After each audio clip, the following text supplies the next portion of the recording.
नमस्कार, एमपी अब तक आप देख रहे हैं और आपके साथ मैं हूं पुनीत। चलिए खबरों की करेंगे शुरुआत और सबसे पहले बड़ी खबर की करेंगे बात। बुरहानपुर से बड़ी खबर यह कि यहां एक दर्दनाक सड़क हादसा पेश आया।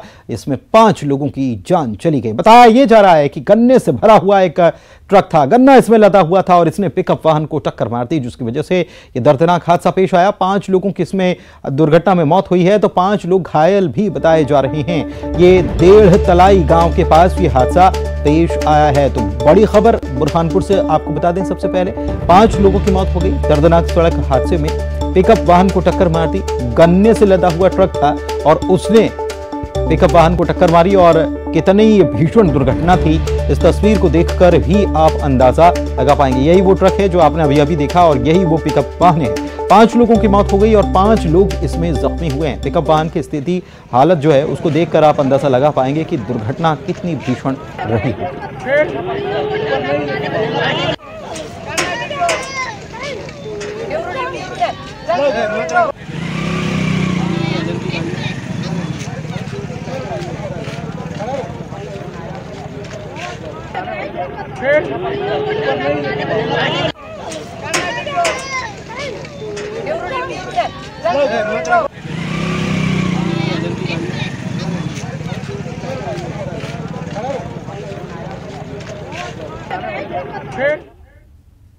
चलिए बड़ी खबर की बात करते हैं जो कि दमोह से है। यहां पर फूड पॉइजनिंग की वजह से लोग बीमार पड़ गए हैं और 10 से ज्यादा लोग बीमार बताए गए हैं।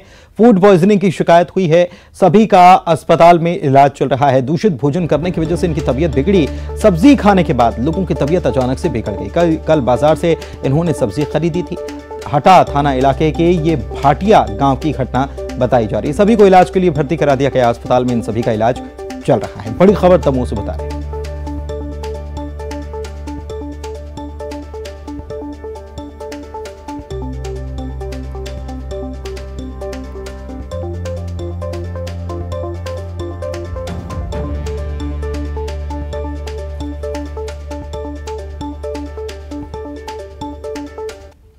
और आइए अब बात करते हैं बजट 2023 की।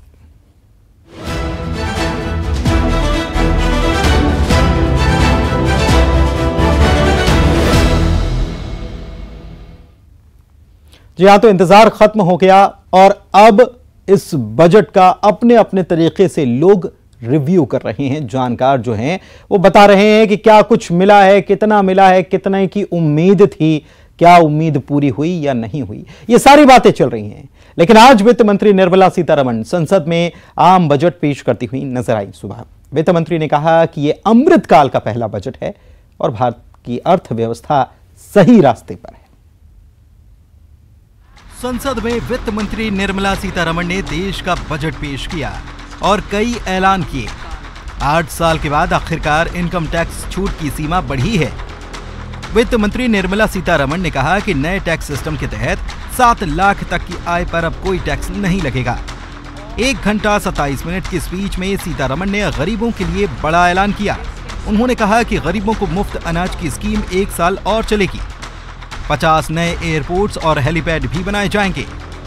युवाओं के लिए 30 इंटरनेशनल स्किल सेंटर्स बनाए जाएंगे। रेलवे के खर्च के लिए 2.40 लाख करोड़ दिए जाएंगे। एमएसएमई को 9,000 करोड़ की क्रेडिट गारंटी और ऊर्जा सुरक्षा के लिए 35,000 करोड़ रुपए जैसे बड़े ऐलान भी उन्होंने किए। सीएम शिवराज ने बजट को मिडिल क्लास के लिए राहत बताया है। सीएम ने कहा कि वित्त मंत्री निर्मला सीतारमण ने मध्यम वर्ग को बड़ी राहत दी है। इनकम टैक्स छूट की सीमा में वृद्धि और नई कर व्यवस्था में बदलाव से लोगों के हाथ में ज्यादा पैसा बचेगा, खपत बढ़ेगी और विकास को गति मिलेगी। वहीं बीजेपी प्रदेश अध्यक्ष वीडी शर्मा ने इसे अमृतकाल का बजट बताया। ये बजट सर्वस्पर्शी और सर्वव्यापी है। समाज के हर वर्ग का कल्याण इस बजट में निहित है। देश के हर राज्य का कल्याण इस बजट में निहित है। ये गरीब कल्याण का बजट है, ये किसानों के उत्थान का बजट है, ये माताओं को, बहनों को और बेटियों को आगे बढ़ाने वाला बजट है। ये जो बजट प्रस्तुत किया है, ये बजट भारत के आर्थिक चक्र को नई ताकत देने वाला बजट है। शतायु भारत जब होगा तो यह भारत आत्मनिर्भर और गरीबी से मुक्त भारत बने, ये बजट इसको ताकत देगा। ये बजट मुख्य तौर पर युवाओं के लिए, महिलाओं के लिए, किसानों के लिए, जवानों के लिए और गरीबों की आशाओं को पूरा करने वाला बजट है। पूर्व सीएम कमलनाथ ने बजट को पुराने वादों पर जुमलों का पर्दा डालने का प्रयास बताया, जबकि नेता प्रतिपक्ष डॉक्टर गोविंद सिंह ने केंद्र सरकार पर बजट के जरिए जनता को गुमराह करने के आरोप लगाए। भारत सरकार का जो आज बजट पेश हुआ है उसमें गरीब तबके के लिए सरकार ने कोई विशेष ध्यान नहीं दिया है। केवल मध्यम वर्ग के लिए वो भी टैक्स में स्लैब बदले हैं, उसके नाम पर लोगों को गुमराह करने का, मिडिल क्लास को भी गुमराह करने का काम किया है। वहीं टैक्स स्लैब में बदलाव से मध्यम वर्ग को राहत मिली है। 7 लाख तक की आय पर कोई टैक्स नहीं होने की छूट पर कर्मचारियों ने खुशी जाहिर की है। बस प्राइमा फेसी इतना समझ में आया कि 7 लाख तक की इनकम अभी टैक्स से एग्जेम्प्ट होगी, उसके लिए बहुत बहुत धन्यवाद। कुल मिलाकर बजट में मध्यम वर्ग का खास ख्याल रखा गया है और इसीलिए ही टैक्स स्लैब में बदलाव किया गया है। तो लोग अपने अपने तरीके से बजट की समीक्षा कर रहे हैं और कोई थैंक यू भी कह रहा है कि भाई ये 7 लाख रुपए तक की रिबेट मिल जाएगी तो इससे बढ़िया और क्या हो सकता है। वैसे आम बजट पर सुनते हैं बीजेपी नेताओं का क्या कुछ रिएक्शन रहा है। यह बजट ऐतिहासिक है, दूरगामी असरकारक है और हिंदुस्तान के भविष्य की बुनियाद को मजबूत करने वाला है। इस बजट में सभी वर्गों का, सभी क्षेत्रों का पर्याप्त ध्यान दिया गया है। बहुजन हिताय बहुजन सुखाय है ये बजट, सर्वहारा वर्ग को ध्यान में रख के बनाया गया है।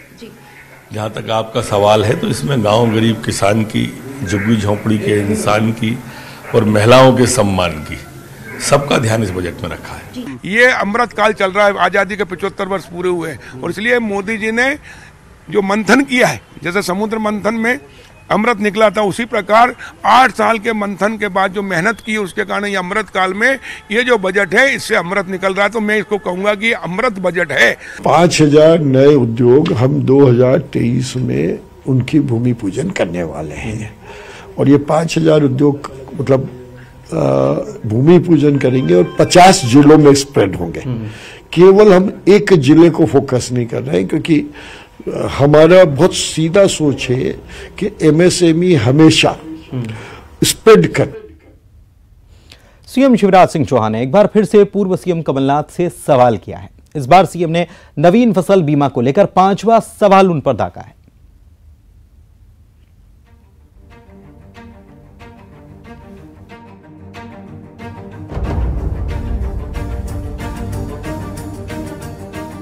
एमपी में विधानसभा का चुनाव इस साल के अंत में होना है, लेकिन अभी से बीजेपी और कांग्रेस के बीच योजनाओं को लेकर सवाल जवाब का दौर शुरू हो चुका है। सीएम शिवराज सिंह चौहान कांग्रेस और कमलनाथ पर लगातार हमलावर हैं। कांग्रेस के 18 महीने की सरकार के दौरान वचन पत्रों पर एक के बाद एक सवाल कर रहे हैं। सीएम शिवराज ने एक बार फिर उनसे सवाल किया है। सीएम ने अपने 5वें सवाल में कमलनाथ के नवीन फसल बीमा लाने के बारे में पूछा है। साथ ही कहा कि मैं हरि भजन की बात करता हूं, वो कपास की बात करने लगते हैं। पहले जो झूठे वादे किए वो पूरे हुए नहीं, अब कई वादे फिर करने लगते हैं, इसलिए सच्चाई जनता के सामने आनी चाहिए। कल मैंने झूठ का पुलंदा सामने फहराया था, उसी में से अब मेरा आज फिर एक सवाल। उन्होंने कहा था अपने वचन पत्र में कांग्रेस नवीन फसल बीमा योजना लाएगी, फसल बीमा की इकाई खेत रहेगा। तो जिनने पुरानी फसल बीमा योजना का ही प्रीमियम नहीं भरा, किसानों को धोखा दिया, नई फसल बीमा योजना की बात की, पुरानी का पैसा क्यों नहीं भरा और नई क्यों नहीं लाए, ये सवाल है मेरा, जवाब तो देना होगा। सीएम शिवराज सिंह चौहान ने कहा कि अपने 18 महीने की सरकार के दौरान कमलनाथ ने जनता से किए एक भी वादे पूरे नहीं किए और अब फिर चुनावी मौसम में कमलनाथ अभी से वादा करने लगे हैं। आपको बता दें कि एमपी में चुनाव के ऐलान से पहले नेताओं के बीच जुबानी जंग तेज हो गई है। बीजेपी और कांग्रेस एक दूसरे पर निशाना साधने का कोई मौका नहीं छोड़ रहे। तो सवाल दर सवाल हो रहे हैं मुख्यमंत्री की तरफ से। इधर गृह मंत्री नरोत्तम मिश्रा भी कांग्रेस पर करारा प्रहार कर रहे हैं। कमलनाथ को बिजनेसमैन वो बताते हुए कहते हैं कि आज इकोनॉमी 10वें से 5वें नंबर पर पहुंच गई, ये उनको नजर नहीं आता। वहीं कांग्रेस के पोस्टर से नेता प्रतिपक्ष गोविंद सिंह की फोटो नहीं होने पर वो कह रहे हैं कि गोविंद सिंह के साथ ये मजाक है। कांग्रेस का कार्यकारी अध्यक्ष घोषित नहीं किया, बल्कि खुद को सीएम पद का दावेदार बता रहे हैं। कमलनाथ जी व्यापारी हैं, उन्हें समझना चाहिए कि इस वैश्विक मंदी की दौर पर भारत की इकोनॉमी 10वें से 5वें स्थान पे आ गई है, पर समझने नहीं चाहते हैं। आलोचना के लिए सिर्फ आलोचना, उसकी तारीफ तो करेंगे नहीं। हमने जो लक्ष्य निर्धारित किया था, हम लक्ष्य के करीब पहुंचे। कोविड की महामारी के बाद भी आज भारत विश्व की 5वीं इकोनॉमी है। बढ़ते आगे, मध्य प्रदेश कैबिनेट की बैठक इस बार दिल्ली में होने वाली है। दिल्ली में बने नए मध्य प्रदेश भवन में गुरुवार को यह बैठक रखी गई है और इसकी तैयारी भी पूरी कर ली गई है। रिपोर्ट देखते हैं। शिवराज कैबिनेट की कल होने वाली अनौपचारिक बैठक इस बार दिल्ली में होगी। बैठक में शामिल होने के लिए कैबिनेट के सभी सहयोगी दिल्ली जाएंगे। साथ ही दिल्ली में कल होने वाले मध्य प्रदेश भवन के लोकार्पण कार्यक्रम में भी शामिल होंगे। लोकार्पण कार्यक्रम में मंत्रियों के अलावा मध्य प्रदेश से बीजेपी के सांसद भी शामिल होंगे। सीएम ने खुद सभी सांसदों को लोकार्पण कार्यक्रम में शामिल होने का निमंत्रण भेजा है। दिल्ली में 150 करोड़ की लागत से मध्य प्रदेश के नए भवन का लोकार्पण होना है। मध्य प्रदेश सरकार का दिल्ली में नया भवन बनकर तैयार हो चुका है। राजधानी में सबसे सुरक्षित चाणक्यपुरी इलाके में करीब 1.5 एकड़ में इस भवन का निर्माण किया गया है। नया भवन बनाने में करीब 150 करोड़ का खर्च आया है। अत्याधुनिक मध्य प्रदेश भवन में 67 डीलक्स कमरे और 2 वीवीआईपी स्वीट समेत कई मीटिंग और कॉन्फ्रेंस हॉल भी हैं। खबर भोपाल से, जहां पर चिकित्सा शिक्षा मंत्री विश्वास सारंग के बंगले का घेराव करने गए छात्रों को पुलिस ने खदेड़ दिया। बगैर अनुमति बंगले पर प्रदर्शन करने के लिए एनएसयूआई के कार्यकर्ता पहुंचे थे। इस दौरान छात्र नेता रवि वर्मा को पुलिस ने गिरफ्तार किया। छात्रों की मांग पर चर्चा करने के लिए मंत्री की तरफ से 4 फरवरी को बुलाया गया था, लेकिन छात्र आज ही कूच कर गए।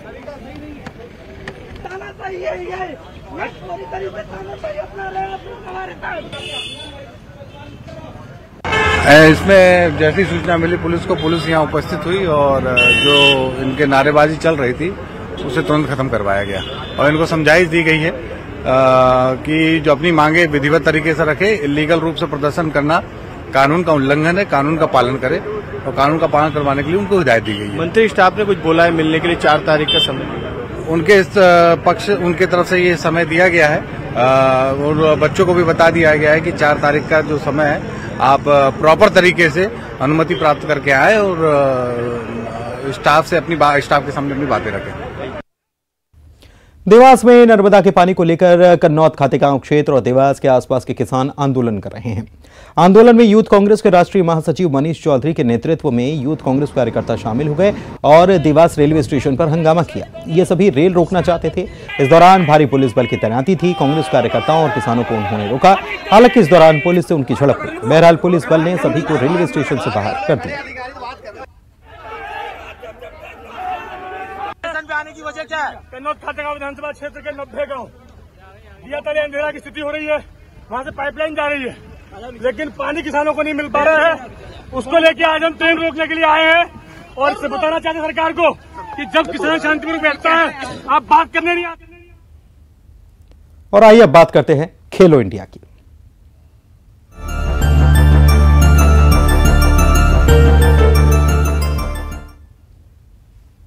खेलो इंडिया यूथ गेम्स की मेजबानी मध्य प्रदेश कर रहा है और कई शहरों में इसके आयोजन हो रहे हैं। 8 जिले बताए जाते हैं।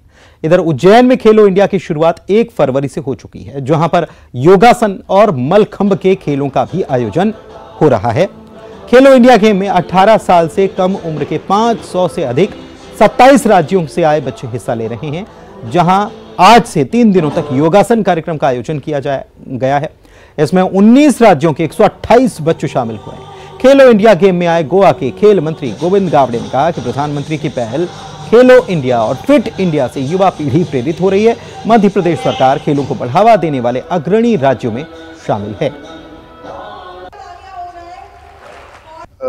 सबसे पहले मैं मध्य प्रदेश सरकार का अभिनंदन करता हूं और आज इंदौर में उज्जैन के पवित्र स्थल पर आदरणीय शिक्षा मंत्री के हस्ते के इसका शुभारंभ हुआ रहा है। And I congratulate to the honourable chief minister and the sports minister of Madhya Pradesh who has taken a very keen interest in taking this Khelo India to a very greater heights. देखिए, ये जो शुरुआत हुई है, ये बच्चे जो आपके सामने 129 बच्चे खेल रहे हैं इस वक्त खेलो इंडिया में, ये बच्चे 30,000 बच्चों में सिलेक्ट होकर आए हैं। 36 स्टेट्स के बच्चों ने प्ले के लिया है और आज 18 स्टेट्स के बच्चे 129 बच्चे यहाँ खेल रहे हैं और 29 हमारे जो टेक्निकल ऑफिशियल हैं जो थ्रू आउट हर स्टेट से रिप्रेजेंट करते हैं, वो सब लोग यहाँ पर उपस्थित हैं। उनके माध्यम से गेम आगे बढ़ रहा है। और बड़ी खबर की बात करते हैं पन्ना से। इस वक्त की बड़ी खबर, जहां पर पन्ना टाइगर रिजर्व में एक बाघिन की मौत की खबर मिल रही है। बाघिन T1 की मौत हो गई।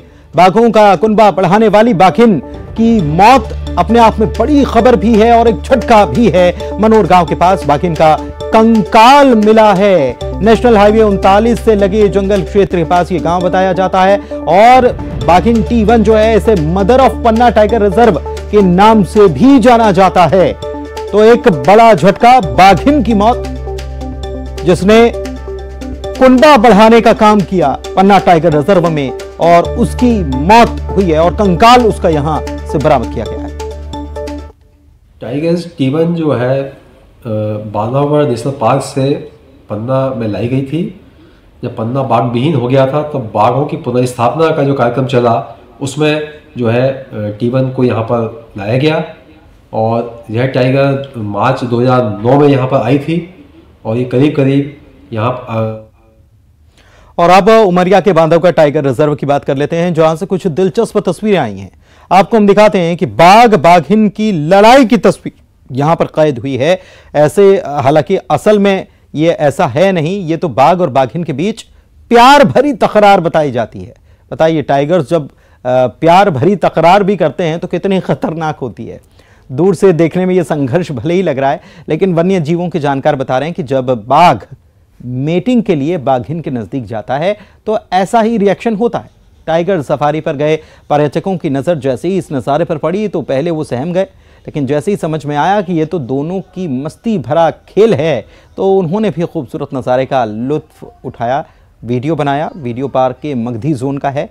महावन मेल टाइगर एक एडल्ट बाघिन के साथ अक्सर देखे जाते हैं।